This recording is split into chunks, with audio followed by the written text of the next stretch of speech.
Trouvez la saisie d'achat dans le ruban Accueil, saisie des écritures saisie achat ou dans le ruban Comptabilité, écriture saisie achat. La grille qui s'affiche est une grille de saisie préparamétrée dans le dossier étalon du cabinet comptable. Le dossier étalon permet de définir certaines préférences ainsi qu'une bibliothèque de paramétrage. Dans la bibliothèque de paramétrage, vous retrouverez notamment les éléments des codes journaux qui sont proposés, les comptes comptables, les codes de TVA permettant de définir si c'est une TVA à 20%, à 10% et si c'est de l'intracommunautaire ou pas. Nous allons voir maintenant comment saisir une écriture. Cette grille de saisie est partagée en 3 parties. Première partie, le code journal. Si nous allons dans la liste déroulante, nous retrouvons 2 onglets. Un onglet entreprise avec les codes journaux disponibles dans mon dossier. Dans mon cas, j'ai 2 journaux disponibles, le journal AC et HA. Et un onglet étalon permettant de proposer les journaux disponibles dans le dossier étalon.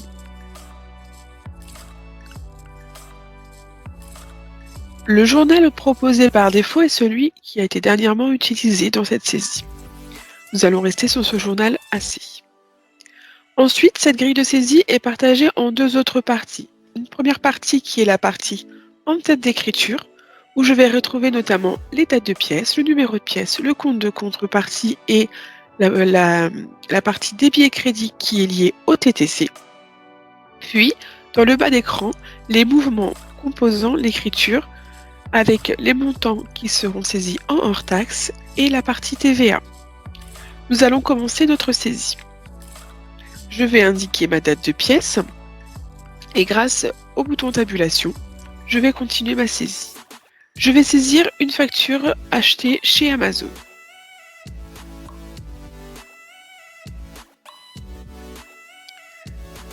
Donc, mon en-tête est saisi, je tabule et j'arrive sur la partie compte qui me permet de déterminer mon compte hors taxe. Dans mon cas de figure, c'est une facture de fourniture administrative. Je tape fourni. Ici, il me propose 2 comptes qui sont les fournitures consommables et les fournitures administratives. Je choisis le compte 606 400 qui est celui qui m'est proposé. J'aurai aussi la possibilité, à la place de travailler avec un libellé, d'ouvrir la liste déroulante pour avoir accès au compte de l'entreprise et au compte de l'étalon.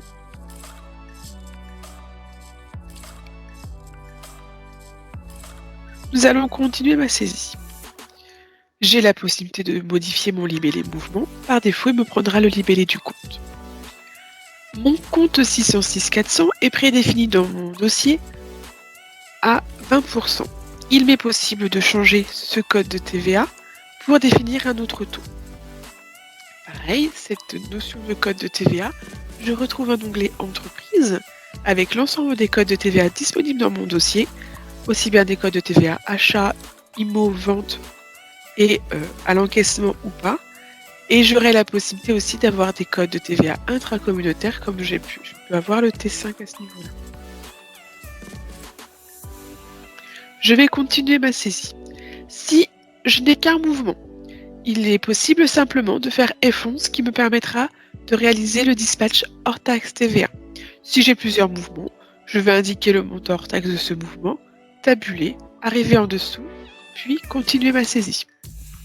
Dans mon cas de figure, je n'ai qu'un mouvement, je vais taper sur F11. Sur ce dossier, il m'est demandé de saisir des dates d'échéance. J'ai la fenêtre de saisie des échéances qui apparaît.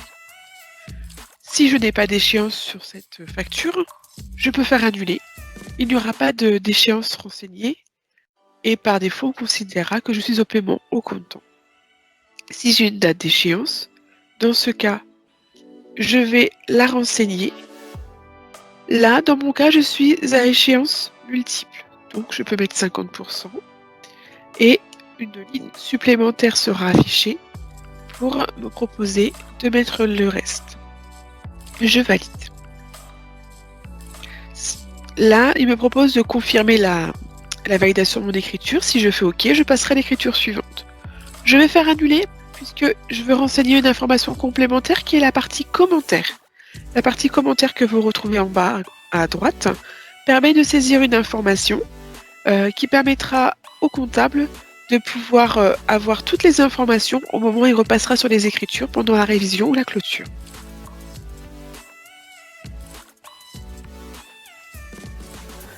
Je vais maintenant pouvoir valider avec le F11 ou simplement avec l'étiquette.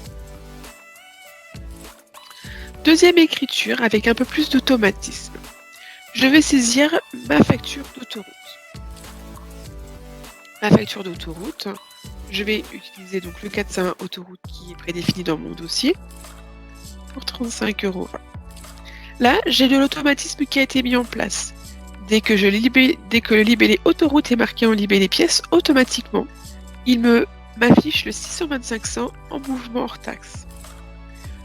C'est un automatisme qui a été mis lors d'une précédente saisie.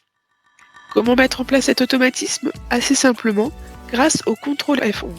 Si vous avez un oubli du raccourci utilisable pour faire cela, le clic droit vous permet de retrouver les raccourcis disponibles pour faire un certain nombre de choses, dont le contrôle F11 pour transférer le libellé pièce en libellé de saisie.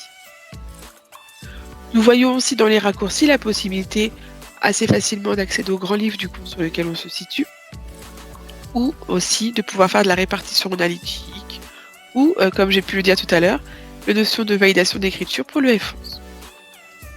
Je vous laisserai découvrir les autres éléments dans le clic droit. Pareil après au niveau de la saisie, comme j'ai pu l'indiquer tout à l'heure, F11 si je n'ai que ce mouvement, ou le montant hors taxe pour passer à la ligne suivante pour mettre le compte complémentaire. Je vais faire F11. Dans mon cas de figure ici, je n'ai pas d'échéance et je valide mon écriture.